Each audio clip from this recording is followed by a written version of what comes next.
Pemirsa, hari ini Mahkamah Agung menjawab permohonan PK 7 terpidana kasus Vina dengan pertimbangan tidak adanya khilafan Iudex Facti dan juga Iudex Iuris dalam mengadili terpidana. Permohonan PK terpidana kasus Vina ditolak oleh MA. Harapan atas keadilan dan kebebasan bagi 7 terpidana seketika sirna. Tetapi apakah keputusan Mahkamah Agung menjadi babak final untuk kasus Vina ini? Kami akan membahasnya bersama narasumber yang sudah bergabung bersama kami. Ada kuasa hukum 7 terpidana kasus Vina, Jutek Bongso, mantan Kabareskrim Polri Susno Duaji, kemudian ada kuasa hukum Rudiana Elsa Syarif, dan juga hadir di studio ada pakar psikologi forensik Reza Indragiri. Selamat malam, atau selamat sore mungkin ya. Selamat sore Mas Reza, sore. Pak Susno, Bang Jutek, Bu Elsa, terima kasih sudah kembali bergabung di NTV Prime hari ini.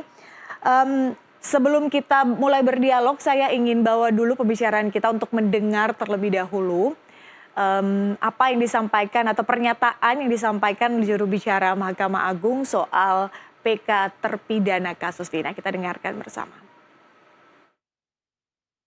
Terhadap permohonan peninjauan kembali terpidana dalam perkara Vina Cirebon dapat disampaikan hal-hal sebagai berikut. Yang pertama, berdasarkan data dari Register Perkara Kepaniteraan Muda Pidana Umum Mahkamah Agung, terpidana dalam perkara Vina Cirebon yang telah mengajukan permohonan PK dan terregister sebagai berikut. Atas nama terpidana 1, Ripaldi Adityo Wardana alias Ucil bin Asep Kusnadi, dan terpidana 2, Eko Ramadhani alias Koplak bin Kosim. B. Atas nama terpidana 1, Hadi Saputro alias Bulang bin Kasana, terpidana 2, Eka Sandi alias Kiwul bin Muram, terpidana 3, Jaya alias Kliwon bin Sabdul, terpidana 4, Supriyanto alias Kasdul bin Sutiadi, terpidana 5, Sudirman bin Suratno. C.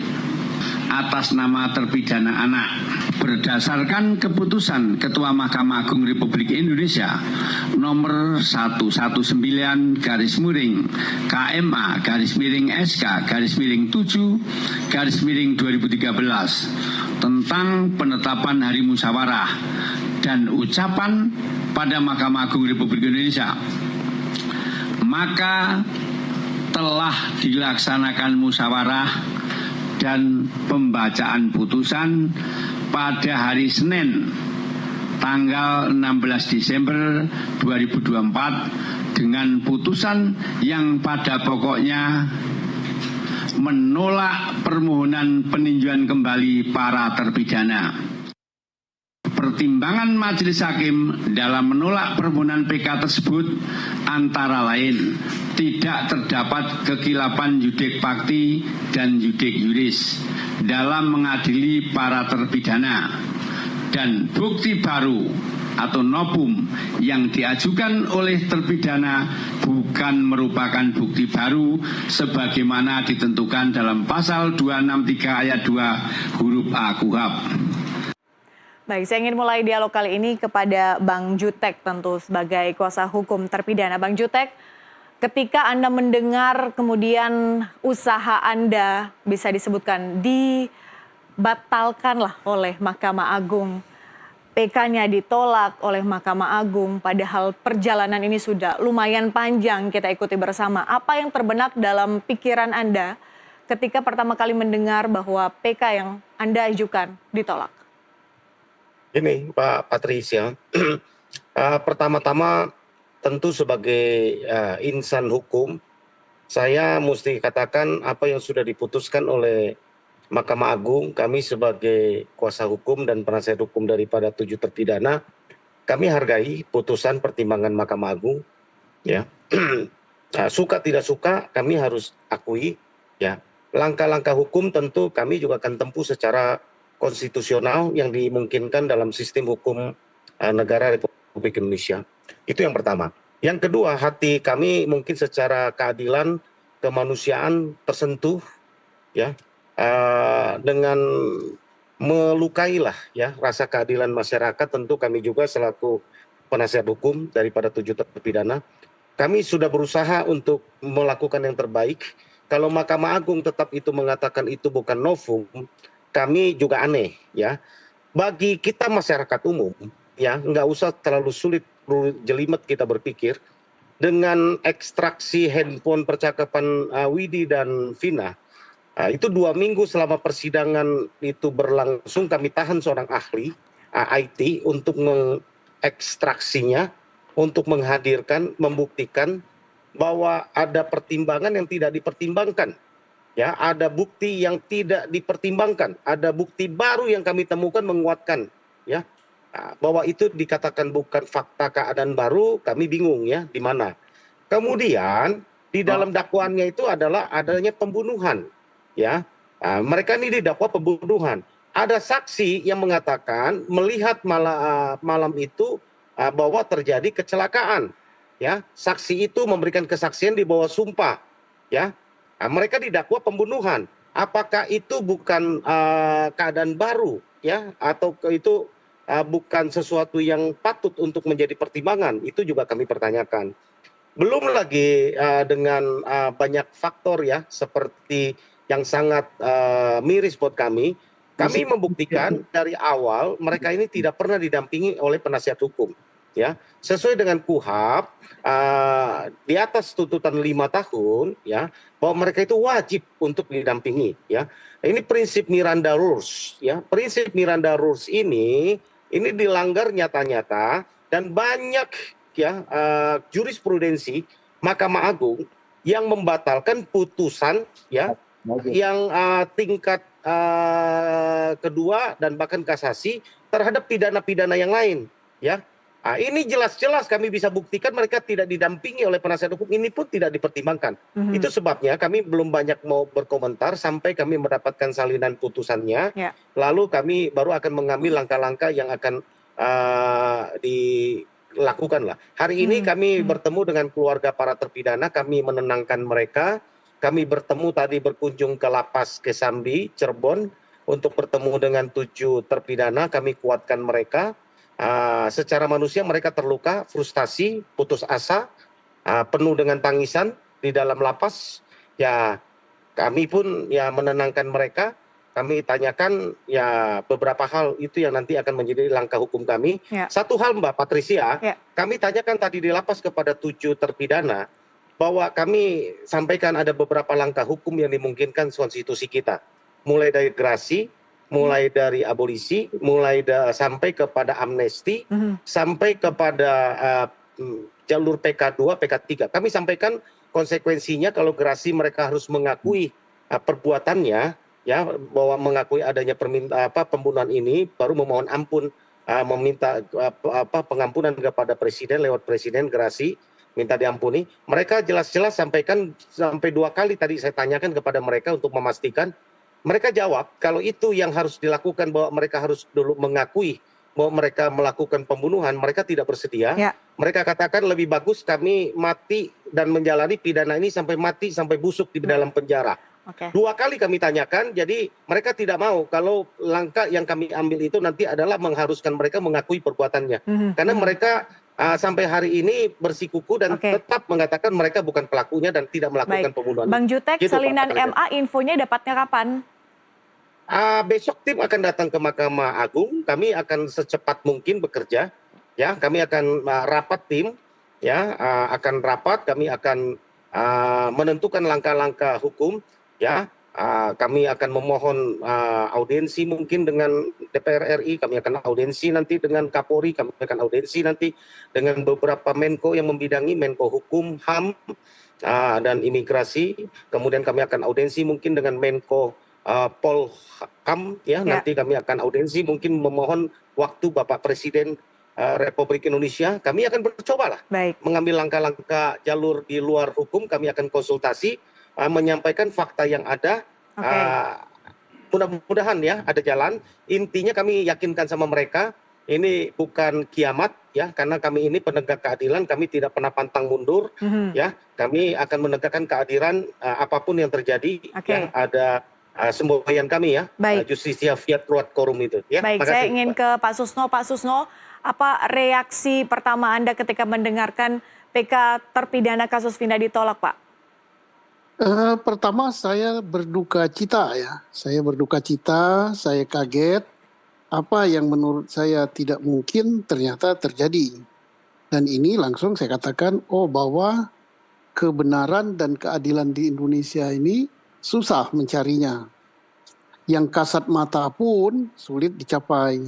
Jadi pertama saya memberikan penghargaan pada penasihat hukum ya, yang telah bekerja tanpa pamrih, nggak dibayar, hilang waktu, hilang tenaga, hilang duit gitu. Tapi Allah yang akan balas. Amin. Yang kedua, saya menyoroti pertimbangan walaupun tidak seluruh karena belum dibacakan seluruh.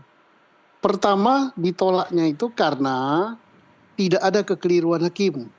Ya kalau kita lihat dalam peradilan anaknya pun dia sudah keliru dalam menyidangkan. Satu. Yang kedua, hakim tidak menghadirkan, memerintahkan untuk hadir si penasihat hukum mendampingi perkara yang diancam dengan hukuman lebih dari 5 tahun. Itu sudah keliru, sudah kesalahan, hilap, apa salah, sudah masuk semua itu. Yang berikut, dia katakan tidak ada novum. Lah itu bukti forensik yang awalnya tidak dimasukkan dan kemudian dimasukkan. Kemudian percakapan antara Tina dengan siapa itu temannya. Nah dengan Winda atau siapa itu apa bukan novum. Terus yang berikut, novum itu kan alat bukti yang belum dipakai. Ada saabrek ya, saabrek saksi baru yang belum pernah didengar di dalam persidangan, itu apakah bukan novum? Novum itu alat bukti. Lah, tak perlu belajar hukum tinggi-tinggi sampai ke doktor gitu ya, sampai kemana-mana. Anak baru belajar S1 saja belum tamat sudah ngerti bahwa itu novum gitu. Nah, kok dikatakan tidak ada novum? Nah, terus kemudian saya juga agak kagum dengan Pak Jutek yang mengatakan harus diterima.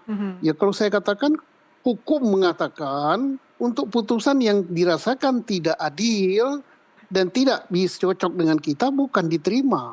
Karena undang-undang pun memberikan kesempatan kita untuk melakukan perlawanan. Akan ada upaya hukum lanjutan, Pak? Iya, itu perlawanan namanya. Bukan diterima, bukan dihormati, tidak harus dihormati. Ya, jadi putusan yang dihormati, putusan yang diterima dihormati. Kalau nggak diterima, itu dilakukan perlawanan hukum. Nah, perlawanan hukum itu bisa dengan banding, bisa dengan kasasi, bisa dengan peninjauan kembali pertama, kedua, dan seterusnya. Nah, berikut saya sangat menghargai para terpidana, saya hormat, saya kagum. Mereka katakan lebih baik kami mati busuk di dalam penjara daripada mengakui perbuatan pembunuhan yang kami tidak lakukan. Baik. Saya sangat hormat karena pernyataan mereka ini, hati mereka lebih mulia daripada hakim-hakim yang tidak adil. Ya. Oke, baik. Nah ini saya hormat sekali. Ya. Oke, baik. Mas Reza, bagaimana perasaan Anda setelah mendengar berita cukup mengejutkan hari ini? Di hari keramat ini terus terang saya teringat apa yang saya sampaikan di hadapan majelis hakim di sidang pemeriksaan PK di Pengadilan Negeri Cirebon sekian bulan silam. Pada saat itu saya sampaikan permintaan maaf saya kepada Ibtu Rudiana. Karena sekian lama saya berprasangka buruk, sekian lama saya barangkali juga mengeluarkan kata-kata yang tidak pantas kepada Ibtu Rudiana. Yang saya anggap sudah melakukan pelanggaran etik bahkan mungkin juga pidana. Dan ternyata putusan Mahkamah Agung hari ini membuat saya tampaknya harus mengulangi kalimat yang sama gitu. Bahwa segala penilaian negatif yang sudah saya berikan kepada Ibtu Rudiana plus juga para penyidik Polda Jabar pada tahun 2016 pada tahun 2024 tampaknya harus saya koreksi besar-besaran. Suka tidak suka, mau tidak mau putusan PK di hari keramat ini membersihkan nama Ibtu Rudiana, membersihkan nama para penyidik tahun 2016 dan 2024 di Polda Jabar. Kita hanya boleh satu asumsi bahwa proses penegakan hukum atas kasus ini sudah berlangsung secara prosedural, proporsional, dan profesional. Getir, saya tidak punya pilihan kecuali mengatakan itu. Itu satu hal. Yang kedua, Mabes Polri ini berdasarkan pemberitaan yang saya simak di media massa, menyebut-nyebut sudah membentuk sebuah tim khusus yang bertugas melakukan investigasi ulang, reeksaminasi terhadap hasil kerja Polda Jabar. Izinkan saya di hari keramat ini untuk bertanya, sebetulnya temuan tim sus Mabes Polri itu apa? Karena tidak pernah disampaikan ke publik. Apakah tim sus bentukan Mabes Polri ingin mempertegas bahwa kerja Polda Jabar tahun 2016-2024 itu sudah benar adanya? Atau temuan tim sus Mabes Polri itu mengatakan sebaliknya, bahwa sudah terjadi misalnya kesalahan dalam proses penyelidikan dan penyidikan di Polda Jabar? Demikian pula saya bertanya-tanya, berulang kali di ruang diskusi di Nusantara TV ini, saya kan menghimbau bukan hanya Mabes Polri semestinya yang bicara dan mengambil inisiatif untuk menjalankan proses PK.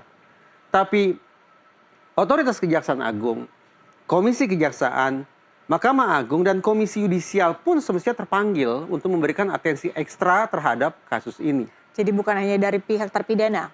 Karena saya menganggap bahwa sistem peradilan pidana pada kasus ini, dulu sempat saya bayangkan ini sudah porak-poranda. Tapi sekali lagi, suka tidak suka, mau tidak mau, secara getir saya hanya boleh punya satu asumsi. Bahwa seluruh lembaga penegakan hukum kita dalam kasus ini sudah bekerja secara prosedural, proporsional, dan profesional. Sehingga sekali lagi, siapapun yang berburuk sangka terhadap lembaga-lembaga penegakan hukum kita, semestinya kita minta maaf.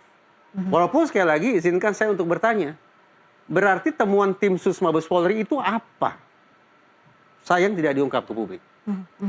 Tapi ketika kemudian Anda sebutkan bahwa tidak hanya pihak terpidana yang sebetulnya mengajukan PK, tapi juga ada dari pihak-pihak lain termasuk juga dari Polri. Dulu saya membayangkan begini, Mbak. Tim sus Mabes Polri itu tampaknya berhasil menemukan adanya sekian banyak kesalahan dalam proses pengungkapan kasus ini. Karena itulah saya menghimbau sekian bulan silam, sekian kali saya katakan, betapa luhurnya sekiranya Korps Tribrata mengambil inisiatif untuk mengajukan permohonan PK. Tapi jadi kalau selama ini saja mereka pasif, bagaimana kita bisa berharap? Makanya di kesempatan ini saya bertanya, sebetulnya hasil kerja tim sus Mabes Polri itu apa? Mengoreksikah? Atau justru mempertegas bahwa kerja Polda Jabar sudah benar adanya. Jadi saya meminta penjelasan tentang titik hulu, tentang apa yang sudah dikerjakan oleh tim sus Mabes Polri. Ingat, saya katakan dalam setiap pengungkapan kasus, ada 4 indikator bahwa ini patut dinilai sudah tepat atau tidak. Pertama, tuntas atau tidak. 2, menyeluruh atau parsial. 3, objektif atau tidak. Objektif dalam pengertian apakah sudah sesuai ketentuan dan apakah sudah sesuai dengan kaidah saintifik. Plus yang keempat, yaitu transparan. Dalam konteks yang keempat inilah saya pertanyakan transparansinya. Yaitu Mabes Polri, saya tanya ulang, hasil kerja tim sus Mabes Polri itu apa yang tidak terungkap. Oke, baik. Saya ingin beri kesempatan dulu kepada Bu Elsa untuk menanggapi PK terpidana yang ditolak. Bu Elsa, dari Anda sebagai kuasa hukum Pak Rudiana, bagaimana Anda menanggapi soal hasil PK yang diajukan kemudian ditolak oleh MA? Ya, saya berulang kali mengatakan bahwa saya yakin PK akan ditolak. Ya, karena berdasarkan hukum dan pengalaman saya sebagai lawyer 40 tahun rutin saya memegang kasus pidana. Kemudian saya berulang kali mengatakan bahwa namanya novum bukan asal di bawah sumpah bahwa itu udah benar. Bukti, kemudian harus diverifikasi, di audit dan divalidasi dengan bukti-bukti yang lain. Dan itu hanya bisa nanti dilakukan di kepolisian dan diajukan. Dan waktu itu Pak Jutek juga sudah memang setuju kalau pencabutan keterangan nggak bisa langsung diajukan di persidangan PK, tetapi harus melalui proses hukum. Ada putusan itulah menjadi novum, bukan keterangan dia. Itu. Kemudian saya menjelaskan lagi masalah adanya dari awal tidak didampingi lawyer. Perlu saya ingatkan, pada tanggal 31 dan sampai tanggal 1 penyelesaian dari LP, dari pengamanan, LP, dan sampai BAP, itu di Polres Cirebon hanya 31 jam. Pada saat itu kan tahu namanya melakukan BAP itu kan sistemnya tidak kamar-kamar, tetapi kan beda dengan KPK ya. Tetapi kan cuman di split itu. Mereka waktu diperiksa mereka tidak belum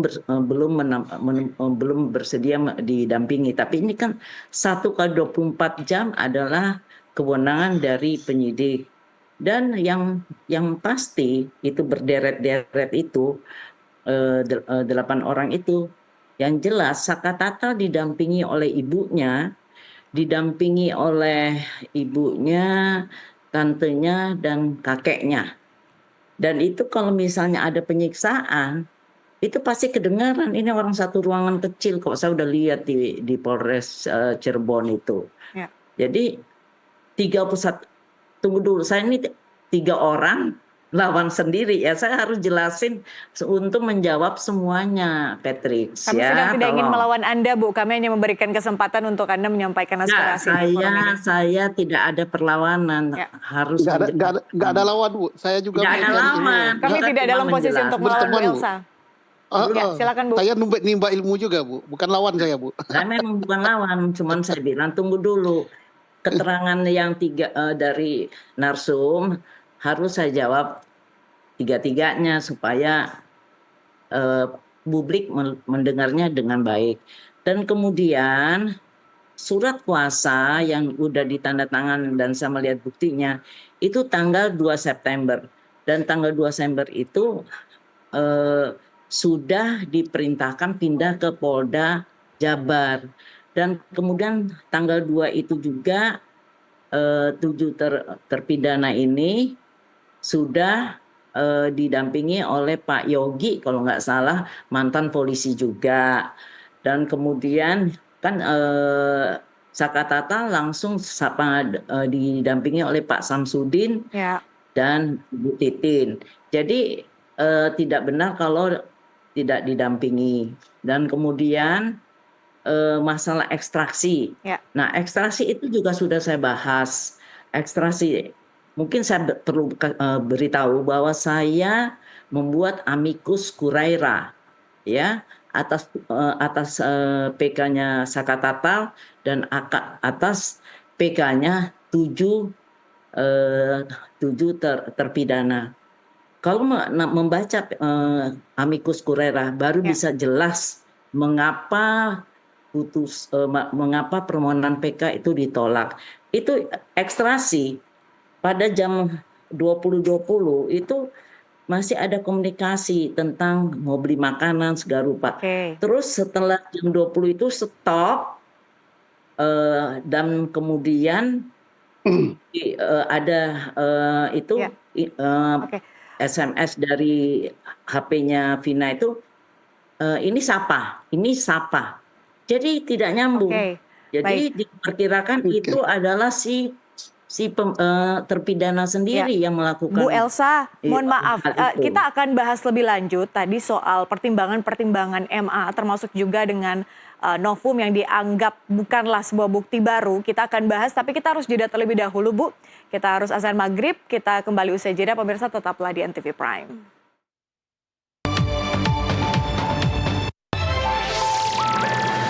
Pemirsa, terima kasih Anda masih bergabung di NTV Prime Dialog bersama saya Patricia Mapaliei. Hari ini kita masih berbicara atau berdialog mengenai sidang atau PK terpidana kasus Vina yang kemudian ditolak oleh Mahkamah Agung, dan masih bersama dengan saya sejumlah narasumber. Di studio ada Mas Reza Indragiri, kemudian melalui sambungan Zoom ada Bang Jutek, Pak Susno dan juga Bu Elsa. Di segmen ini saya ingin mulai ke Pak Susno terlebih dahulu. Pak Susno, melihat pertimbangan Mahkamah Agung kemudian menolak PK terpidana kasus Vina. Yang pertama adalah soal tidak adanya khilafan hakim, kemudian yang kedua adalah soal novum yang dianggap bukanlah bukti baru. Apa yang ingin Anda tanggapi Pak Susno mengenai hal ini? Apakah memang tidak cukup itukah bukti-bukti yang kemudian dilampirkan pada saat PK, sidang PK maupun juga baik itu bukti-bukti saksi baru mungkin atau bukti-bukti saintifik? Pak Susno?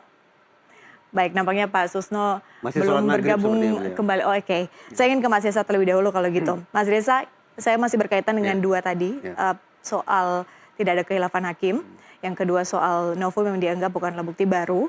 Termasuk juga bukti-bukti saintifik yang kemudian ada di sidang PK yang begitu panjang kita ikuti bersama. Apa yang ingin Anda tanggapi soal ini? Kalaupun ada bukti baru, masih ada sifatnya problematis. Ini menyangkut sebagaimana tadi disebut-sebut hal ihwal terkait dengan validasi. Begini, saya ambil ilustrasi kasus O.J. Simpson yang di Amerika Serikat. O.J. Simpson adalah seorang olahragawan tenar yang suatu ketika didakwa sudah melakukan pembunuhan terhadap istrinya sendiri. Jaksa menggunakan DNA untuk meyakinkan hakim bahwa pelaku pembunuhan tak lain tak bukan adalah O.J. Simpson. Namun mekanisme hukum di Amerika Serikat memungkinkan O.J. Simpson alias terdakwa untuk mengakses DNA tersebut. Sehingga O.J. Simpson melakukan uji tandingan, melakukan counter examination atau cross examination terhadap barang bukti yang sama. Dengan demikian, di ruang sidang dihadirkan dua versi pembuktian saintifik. Satu pembuktian versi penyidik, satu lagi pembuktian versi terdakwa. Putusan hakim apa? Ternyata hakim pada kasus itu lebih teryakinkan oleh pengujian saintifik oleh terdakwa sendiri. Sehingga O.J. Simpson diputus bebas. Sayang beribu sayang, mekanisme semacam ini tidak tersedia di Indonesia. Sehingga prinsip fairness atau kesetaraan di hadapan hukum praktis bisa kita perdebatkan. Karena barang bukti itu yang perlu diuji secara saintifik itu dikuasai sepenuhnya oleh penyidik dan tidak bisa diakses dengan cara yang mudah oleh pihak terdakwa dalam rangka cross examination. Itu artinya di ruang sidang yang mulia itu praktis hanya disodorkan satu versi hasil uji saintifik, yaitu versi penyidik. Terdakwa tidak bisa menyajikan hasil uji saintifik tandingan yang semestinya juga bisa dipertimbangkan oleh hakim. Nah, sembari kita menunggu adanya salinan putusan PK ini, maka penting bagi kita, bahkan saya sesungguhnya sudah merekomendasikan ini ke sekian banyak teman-teman advokat, baik itu pada kasus pembunuhan di Subang dan juga pada kasus Cirebon, saya sampaikan saran saya, sebelum PK akan sangat konstruktif apabila teman-teman advokat memberikan kontribusi dengan mengubah aturan main di Indonesia ini. Yaitu lewat judicial review dulu di Mahkamah Konstitusi, agar akses terhadap barang bukti betul-betul dibuka bagi kedua pihak. Yaitu bagi penyidik yang kemudian ditindaklanjuti oleh jaksa, dan juga dibuka sepenuhnya bagi terdakwa. Dengan demikian tersedia dua versi hasil uji saintifik, serahkan kepada majelis hakim, biarkan majelis hakim lebih teryakinkan oleh versi yang mana. Itu menurut saya yang perlu dilakukan, atau yang tidak dipertimbangkan untuk dilakukan oleh teman-teman advokat. Baik pada kasus ini maupun kasus-kasus lainnya. Senyampang, Oto Hasibuan yang sekarang menjabat sebagai wamen di bidang hukum, ini merupakan masa yang baik bagi teman-teman advokat, teman-teman peradi untuk mempertimbangkan usulan saya ini. Apa yang menjadi catatan Anda ketika kemudian kita masih berbicara soal kasusnya, kemudian sekarang ada sidang, ada PK-nya yang kemudian ditolak. Apa yang menjadi catatan Anda sejak awal sampai dengan saat ini? Wah, sejujurnya anti klimaks. Oke. Sampai jam 8 pagi tadi, saya masih membangun ramalan mengacu pada model strategis bahwa majelis hakim punya dua kepentingan dari kasus ini. Pertama, menjaga marwah Mahkamah Agung, dan yang kedua, menjamin karir mereka ke depan. Hitung-hitungan di atas kertas, dua kepentingan ini hanya akan bisa direalisasikan kalau putusannya betul-betul sesuai dengan ekspektasi publik. Pandangan ini bisa diperdebatkan, tapi saya sedang menggunakan model strategis sebagai pisau analisis ketika hakim membuat putusan. Sampai jam 8 saya masih membayangkan hakim akan mengabulkan permohonan PK. Sehingga simpulan kita tentang kasus Cirebon akan berubah dan nasib para terpidana akan berbalik arah. Tapi beberapa jam kemudian saya harus menelan kopi pahit bahwa ini di luar dugaan saya. Anda sangat tidak menduga. Kendati demikian, saya mencoba mengesampingkan respons subjektivitas saya. Secara objektif, saya menyimak perkataan hakim dan saya tidak punya pilihan kecuali menganggap bahwa proses penegakan hukum pada kasus ini sudah sempurna. Upaya hukum selanjutnya? Ya, tak lain tak bukan adalah PK. Tapi sebagaimana tadi saya katakan, sebelum PK, alangkah baik untuk dipertimbangkan mengajukan judicial review terlebih dahulu untuk mengubah aturan main agar setiap barang bukti bisa diakses oleh kedua belah pihak, baik penyidik maupun terdakwa. Oke, Reza Indragiri, pakar psikologi forensik. Terima kasih Mas Reza sudah bergabung di NTV Prime Dialog. Sekali lagi terima kasih. Saya akan lanjut berdialog dengan 3 narasum saya yang sudah bergabung melalui sambungan Zoom. Saya ingin ke Pak Susno terlebih dahulu. Mas Reza harus meninggalkan kita saat ini. Tapi saya ingin ke Pak Susno. Pak Susno, tadi saya berbicara soal 2 hal, Pak. Yang pertama soal kehilafan hakim yang disebutkan kenapa kemudian PK ini ditolak oleh MA. Kemudian soal novum atau barang bukti yang bukan disebutkan merupakan barang bukti yang baru gitu. Apa yang ingin Anda mungkin menjadi catatan Anda dari 2 poin ini? Pak Susno, kami belum bisa dengar suara Anda. Ya, silakan Pak. Dari mute ya. Ya, sudah 1, bisa 2, 3, terdengar Pak. bagaimana? Nah, dengan Pak Riza ya, saya agak tidak sependapat ya. Bahwa Pak Riza mengatakan harus diterima ini, bahwa ini yang prosedur yang sudah benar, mekanisme yang sudah benar. Pak Riza sudah memaparkan secara akademis tentang pendapat beliau sesuai dengan keilmuannya. Saya sangat meyakini apa yang dipaparkan Pak Riza waktu sidang PK di Pengadilan Negeri Cirebon yang pertama maupun yang kedua. Kok gampang sekali Pak Riza mengatakan menganulir pendapat dia, jika dia mengatakan bahwa ini sudah sesuai saintifik, bahwa ini sudah benar, sesuai prosedurnya benar, mekanismenya benar. Ini didengar orang banyak, Pak Riza. Gampang sekali Bapak mencabut atau itu bahasa klise. Ya, saya nggak tahu. Oke lah. Baiklah, kita kembali ke laptop ya. Bahwa yang kita soroti di sini bahwa tidak ada kehilafan hakim. Apa yang dipaparkan pada sidang PK di Pengadilan Cirebon demikian banyak gitu kehilafan. Nah, kalau saya sampaikan di sini tidak elok gitu. Demikian banyak, amat banyak sekali gitu. Yang kedua, tentang nupum. Nupum yang dicari itu bukan barang bukti, tapi alat bukti. Kalau barang bukti itu berupa pisau, berupa batu, ya ini alat bukti. Alat bukti itu sebagaimana pasal 184 KUHP. Keterangan saksi itu alat bukti. Saksi yang belum pernah didengar di pengadilan negeri ataupun di pengadilan pada level apa, dia memberikan saksi pada ke PK ini ditemukan kesaksiannya, itu alat bukti baru namanya. Alat bukti baru berupa keterangan saksi. Nah, kita nggak usahlah berteori panjang-panjang lah, sesuai hukum kita aja lah.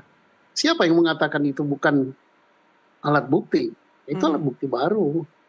Nah juga ini kita mengatakan bahwa saya berpendapat bahwa tidak sependapat dengan mengatakan tidak ada kehilafan. Tidak sependapat dengan mengatakan bahwa tidak ada alat bukti baru. Nah karena ini sudah divonis oleh hakim seperti itu, oleh Hakim Agung, maka okelah silakan para pahlawan-pahlawan pencari kebenaran dan keadilan dengan sumber daya sendiri terpanggil hati nuraninya untuk membela ini dengan menempuh upaya hukum lagi, yaitu PK. Nah, apapun yang kita berdebatkan, yang disampaikan oleh hakim, pertimbangannya tentang alat tidak ada nupum dan tidak ada kekeliruan, itu kan menyangkut prosedural. Tapi kebenaran materialnya apa sih perkara ini? Ada nggak pembunuhan itu? Apa ini kecelakaan? Nah itu loh, kebenaran material. Bukankah pidana? Masalah pidana yang dicari adalah kebenaran material. Pembunuhan itu nggak ada. Nah, sudah terbukti ada kecelakaan. Oke. Nah, Pak Susno, tapi kalau mau yang Anda sampaikan, dibantah, ya mohon maaf saya potong. Apa yang Anda sampaikan saat ini itu juga yang Anda sampaikan pada saat Anda dipanggil menjadi ahli dalam sidang PK? Iya. Saya katakan berkali-kali, ini TKP-nya pun sudah salah, bukan di wilayah kota, tapi wilayah kabupaten, locus delicti-nya udah salah, segala macam udah salah gitu. Nah udahlah, kalau begini, ya silakan Pak Jutek dan kawan-kawan yang masih punya hati nurani untuk melakukan pembelaan. Ya, oke lah kalau katanya ini tidak memenuhi syarat untuk PK, tapi secara material perkara ini ada enggak sih? Nah, udah itu aja, tolong dijawab ini. Ya, oke lah, saya kira itu aja dari saya. Baik, Pak Susno, yang juga menjadi pertanyaan soal putusan ini, soal adanya intervensi hakim, Pak Susno, mungkin menurut Anda atau bagaimana mungkin point of view dari Pak Susno mengenai hal ini? Maksudnya intervensi hakim gimana? Dalam arti hakim kan, ya. Hakim Mahkamah Agung ini kan sudah hakim tertinggi ini kan. Nah, yang mengintervensi, kalau ada intervensi tidak mungkin dari pengadilan negeri, mungkin intervensi dari pihak luar. Ada apa tidak? Ya saya nggak bisa berpraduga ya. Yang bisa adalah ya aparat pengawas, yaitu siapa? KY, gitu kan, yang punya kewenangan ini. Ketua Mahkamah Agung, kemudian aparat penegak hukum lainnya untuk menyelidiki apakah putusan ini murni ataukah ada hal-hal lain. Bisa saja, karena kita lihat kan putusan terhadap Tanur, kan itu ada mainnya. Nah, di sini saya tidak menuduh, kalau menuduh salah, saya nggak punya bukti. Tapi tidak salah kalau ini juga diadakan pengawasan, karena ini agak kontroversi putusan ini. Bertentangan sekali dengan keadilan masyarakat. Sebenarnya masalah hukum ini gampang sekali sih, tinggal kita mau bawanya kemana. Kalau misalnya bawa tidak terbukti, ya gampang aja lah, udah cari langsung aja vonis. Nggak ada hukum, nggak ada apa itu, kehilapan, ya sudah. Tapi kan tidak dijelaskan, tidak ada kehilapan itu yang mana. Yang hilapnya nggak benar. Tidak ada hukum yang mana. Apakah kita nggak? Saya belum baca berkasnya kan. Apakah saksi yang diajukan sekian banyak itu bukan hukum? Apakah kajian terhadap alat bukti saintifik, yaitu terhadap HP, itu bukan hukum? Dijawab dulu, baru kita percaya oh itu hukumnya betul. Nggak ada, itu bukan hukum. Baik. Itu pisang goreng gitu.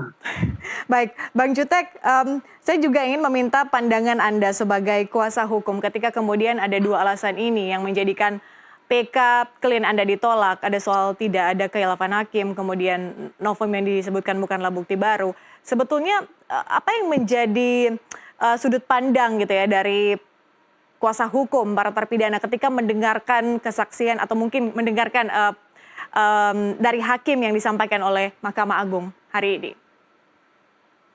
Mbak Patricia, saya ingin menyampaikan, saya hanya mengorek atau menarik ke belakang tahun 74 peristiwa Sengkon dan Karta, itu nggak ada sidang PK tanpa ada prosedur yang berbelit seperti kita menghadirkan persidangan di kasus Vina Eki Cirebon seperti saat ini. Ketika tahun 74 mereka divonis, lalu di penjara, ditemukan ada yang mengaku bahwa dialah pembunuhnya, itu para terpidana yang saat itu sedang menjalankan Sengkon dan Karta, sedang menjalani pidana itu dikeluarkan dulu. Ya, ini peristiwanya nggak berbeda jauh dan tidak banyak berbeda seperti kasus Vina dan Eki di Cirebon. Saat ini kami menghadirkan ada fakta bahwa sebenarnya itu adalah bukan fakta pembunuhan, ya. Ada kemungkinan bahwa itu adalah fakta kecelakaan. Harusnya diuji ya dari saksi yang kami hadirkan yang melihat itu fakta itu kecelakaan, ya. Kemudian kami menghadirkan adanya proses yang salah ketika di awal, ya. Nah, ini kami hanya menguras balik apa yang kami hadirkan gitu ya, bahwa mereka tidak didamping penasihat hukum. Sudah kita jelaskan apa yang disampaikan Bu Elsa tadi ya, bahwa ada tanda tangan tanggal 1 Bu Titi. Nah kan kita udah jelaskan di persidangan bahwa faktanya tidak didampingi dan itu tanda tangan tidak pernah, dan baru tanggal 16 itu pun ke Sakatata ya, bukan kepada 7 terpidana yang lain gitu ya. Itu sudah dijelaskan dalam persidangan ya, bahwa fakta itu dan itu sudah terungkap. Nah, jelas bahwa mereka itu tidak pernah didampingi oleh penasihat hukum ya ketika mereka diperiksa di awal. Ada dugaan penyiksaan, penganiayaan yang tidak dibenarkan secara HAM ya, itu sudah dikuatkan 2 lembaga negara loh, LPSK dengan Komnas HAM ya. Ini juga tidak menjadi masukan pertimbangan. Saya nggak tahu ya, sekali lagi kita belum bisa berkomentar banyak sebelum kita membaca seluruh pertimbangan dari majelis hakim, ya. Ya, kita memang pasti akan melakukan langkah hukum, ya. Kami tidak akan diam. Nah, sekali lagi menegakkan aturan kebenaran ini banyak jalan yang akan kita tempuh. Ya, proses laporan polisi kami juga masih berjalan karena ini adalah terlepas dari putusan PK, ya, tentang kesaksian palsu, ya, memberikan keterangan palsu, misalnya terhadap Dede dan Aib. Mereka ini dalam keterangan yang membuat mereka para terpidana ini dihukum ini kan oleh karena adanya keterangan dari Aib dan Dede di pertama ini yang memberikan informasi ke Aibtu Rudiana, Aibtu Rudiana saat itu, ya kan? Lalu berkembang peristiwa ini. Lalu sekarang peristiwa itu akan cerita berbeda ketika Dede mengaku bahwa itu bohong atas rekayasa, bahwa itu tidak pernah terjadi. Dia berani bersumpah, ya, dan bahkan memberikan keterangan di bawah sumpah. Ya, sekarang kalau Dede dan Aib ini sudah berbeda pendapat, apakah masih valid keterangan mereka yang dipakai untuk menghukum para terpidana itu? Itu pertanyaan, apakah itu bukan kekiluan, bukan kekilafan? Walaupun kata Bu Elsa tadi harus diuji, ya, kalau mau diuji ya karena ini LP masih berjalan ya kami akan kawal. Kan ini berarti salah satu bohong kan? Kalau nggak Aib ya Dede yang bohong kan gitu. Ini harus dibuktikan oleh penyidik. Ini kami minta. Dugaan penyiksaan, penganiayaan, kode etik sudah membenarkan saat itu terjadi oleh kepolisian. Tapi pidananya belum diproses. Kami kawal pidananya. Ini harus dibahas, harus diproses. Jadi kami akan kawal ini tetap gitu loh. Kami akan kawal. Ya kan ini harus jalan. Karena ini dua hal yang terpisah, bukan tidak terkait dengan proses PK yang dikabulkan atau ditolak. Dari awal saya katakan ini tidak terkait gitu Mbak Patricia. Bang Jutek, Gitu. tapi kemudian hasil PK di MA memakan waktu yang ternyata tidak begitu lama. Perkiraan kita ini akan memakan waktu yang cukup lama, tapi kemudian lebih cepat dari perkiraan. Anda ingin menanggapi ini? Ya, memang secara surat edaran Ketua Mahkamah Agung kan bahwa PK ini mereka ada aturan internal ya, bahwa itu tidak boleh lebih dari 90 hari kerja. Ya, jadi 90 hari ini saya pikir kalau itu terakhir itu sidang. Bang Jutek?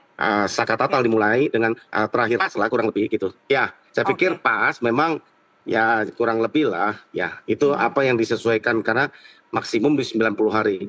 Mbak Patricia, kami hanya ingin pastikan bahwa kami saat ini masih agenda utama kami menenangkan keluarga terpidana, menenangkan para terpidana, sambil kami menunggu salinan putusan.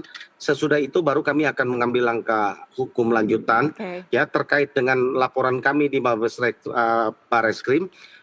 Tentu kami akan dorong lebih kencang lagi karena ini udah nggak ada beban. Ya hasilnya bagaimana kami akan dorong gitu kan. Ini silakan ya karena ini jelas loh ya dugaan penganiayaan itu sudah diperiksa etik, sudah dijatuhin hukuman pula secara etik. Bukan berarti selesai etik itu pidana tidak jalan kan gitu. Ya ini kami laporkan ya itu satu. Yang kedua adalah soal Aib dan Dede. Salah satu berbohong harus dibuktikan oleh kepolisian siapa yang benar. Pernyataan Dede yang benar atau pernyataan Aib yang benar atau mana yang salah. Ya ini kita akan kawal lah. Kita akan kawal dua LP kami ini kami akan kawal ya termasuk ke Pak Pastren. Ya kita akan kawal. Putusan Mahkamah Agung hari ini saya lihat tidak menyentuh kepada materi kan. Hanya menyangkut kepada formil, tidak terpenuhinya apa yang disebut dengan novum, kekhilafan dan keadaan baru. Jadi tidak merubah apa-apa. Jadi tidak merubah materi hukum. Jadi menurut saya kembali kepada titik nol, hanya permohonan kami ditolak, itu aja kan gitu. Ya, jadi secara hukum yang kami laporkan itu masih berjalan dan relevan. Jadi tetap kami akan kawal gitu Mbak Patri. Jadi masih fokus dari sisi psikologis dulu ya untuk keluarga maupun juga terpidana. Oh iya, itu jauh lebih penting dari tadi kami ya bagaimana Mbak Patricia, ini perhitungan hari nggak jalan loh, karena mereka seumur hidup. Kalau misalnya 20 tahun masih bisa hitung remisi, ya sial-sial berapa tahun lagi mereka bisa bebas. Ini tidak akan pernah bebas. Ya, jadi kami pun akan berusaha untuk melepaskan dengan segala cara, tentunya dengan cara-cara konstitusional. Baik. Gitu.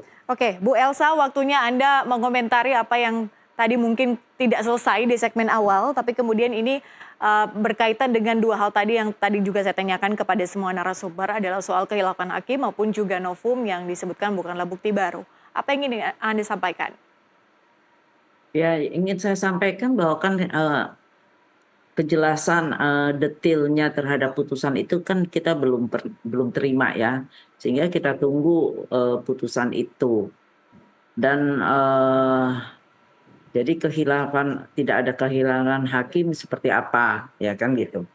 Nah, tentang novum saya sudah kan berulang kali saya bilang novum itu saksi itu tidak asal dia berani memberi sumpah, tetapi harus diverifikasi, diaudit dan validasi. Dengan validasi itu valid ya, novum itu valid dan dapat dipertanggungjawabkan.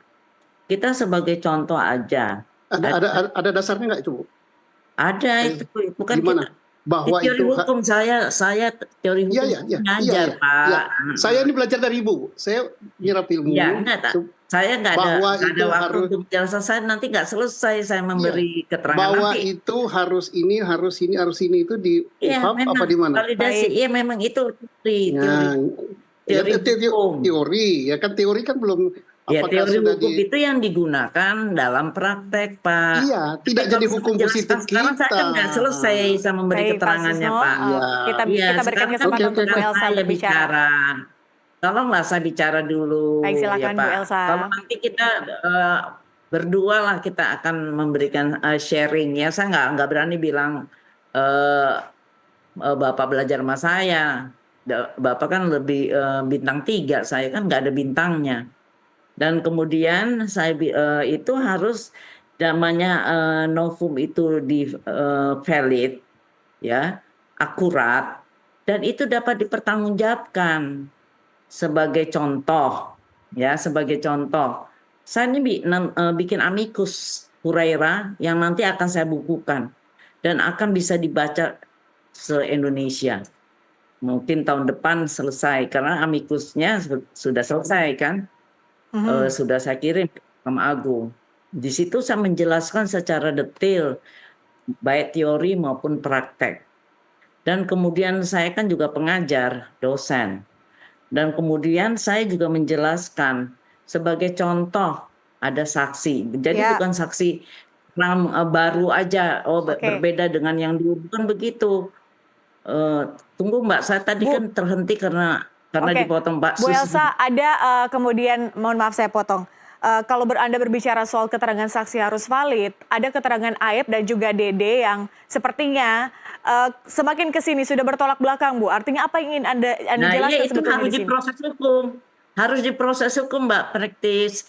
Diproses hukum sehingga ada putusan yang inkrah, dan putusan itulah yang menjadi novum. Tetapi Aep tidak pernah datang ke persidangan, Bu.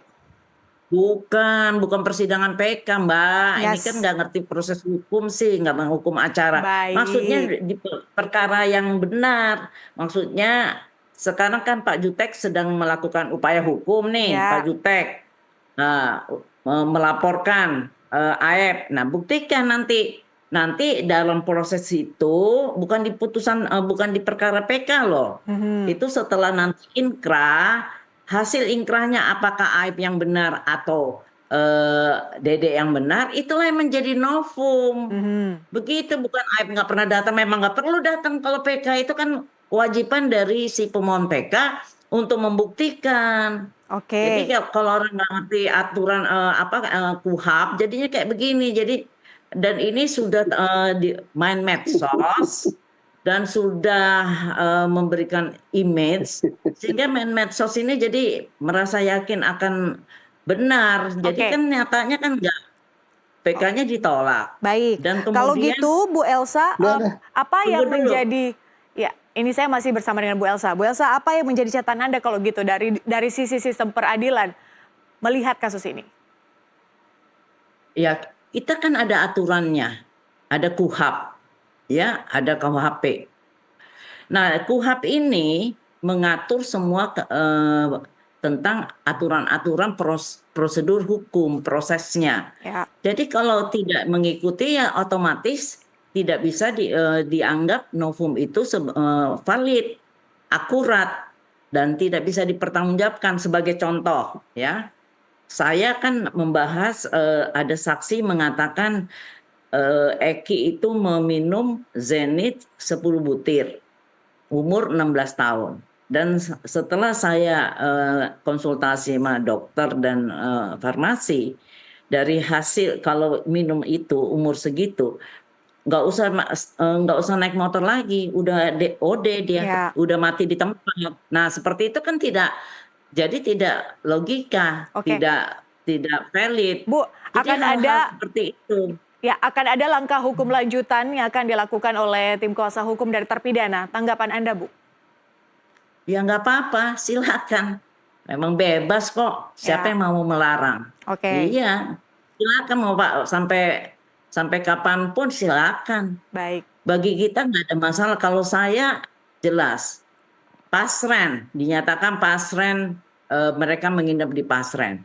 Sudah jelas terbukti Pasren rumahnya kecil, kamarnya 3 dan tidak pernah satu kali pun menjadi tempat anak-anak muda menginap. Terus dikontrakan, setelah saya cek dikontrakan itu pun rumah itu 2 hari sebelum kejadian sudah ada pengontraknya dan saya sudah cek.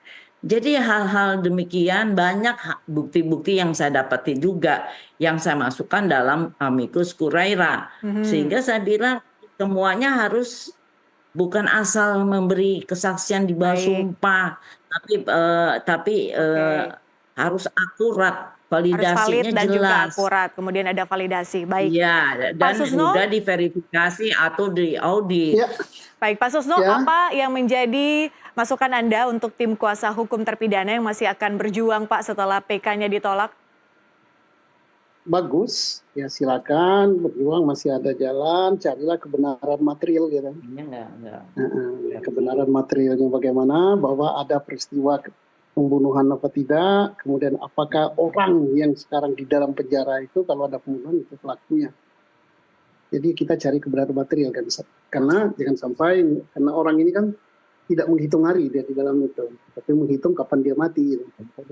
Oke, saya kira itu aja. Masih optimis, Pak, bahwa kasus ini masih akan memberikan keadilan untuk semua pihak? Keadilan itu kalau Tuhan menghendaki, ya, mentakdirkan mereka mendapatkan keadilan dan kebenaran, tidak bisa dibendung caranya. Ada saja jalannya. Itulah yang paling maha kuasa ya. Kalau yang kita lakukan di dunia ini, peradilan ini kan sandiwara kita aja. Soal hukumnya, bagaimana kita memandangnya. Karena hukum itu kan tidak 1+1=2. Misalnya, Hakim Agung mengatakan tidak ada kehilapan hakim, kata dia. Kan boleh. Pak Jutek mengatakan ada, ini kehilapan. Boleh-boleh saja.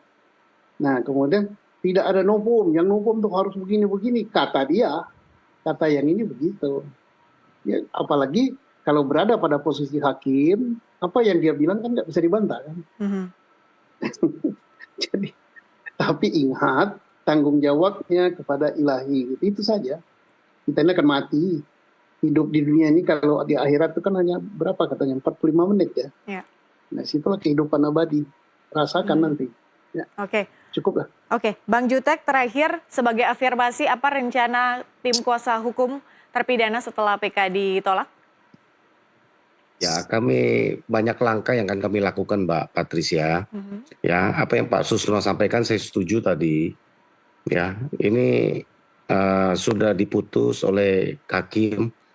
Ya, hakim berpendapat ini yang benar, silakan dipertanggungjawabkan kepada Yang Maha Kuasa. Kami sebagai manusia, sebagai yang tidak berdaya saat ini, ya kita hanya bisa berserah. Kita tidak bisa kata-kata. Tadi kami lihat para terpidana begitu terpukul, kami datang cukup lama.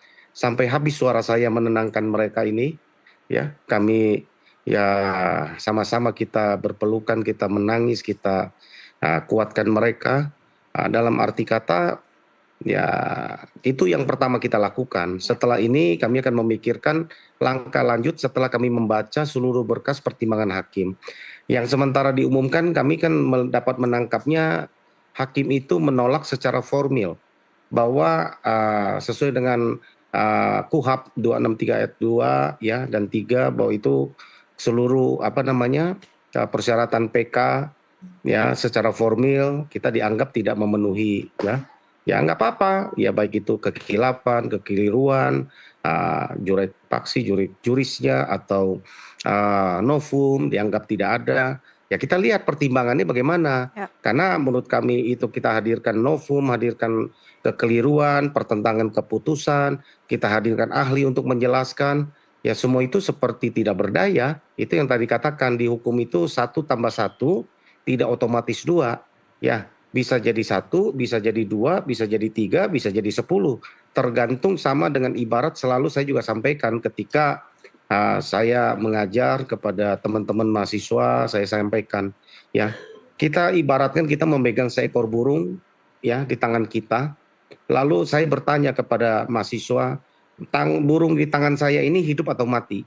Ya, kalau mahasiswa mengatakan itu hidup, tangan saya cukup saya genggam itu burung, lalu saya lepas, burung itu mati. Baik. Kalau mahasiswa itu mengatakan burung itu mati, saya tidak perlu menggenggamnya, saya lepaskan burung itu hidup. Jadi yang menentukan hidup dan mati burung itu adalah orang yang memegangnya. Ya.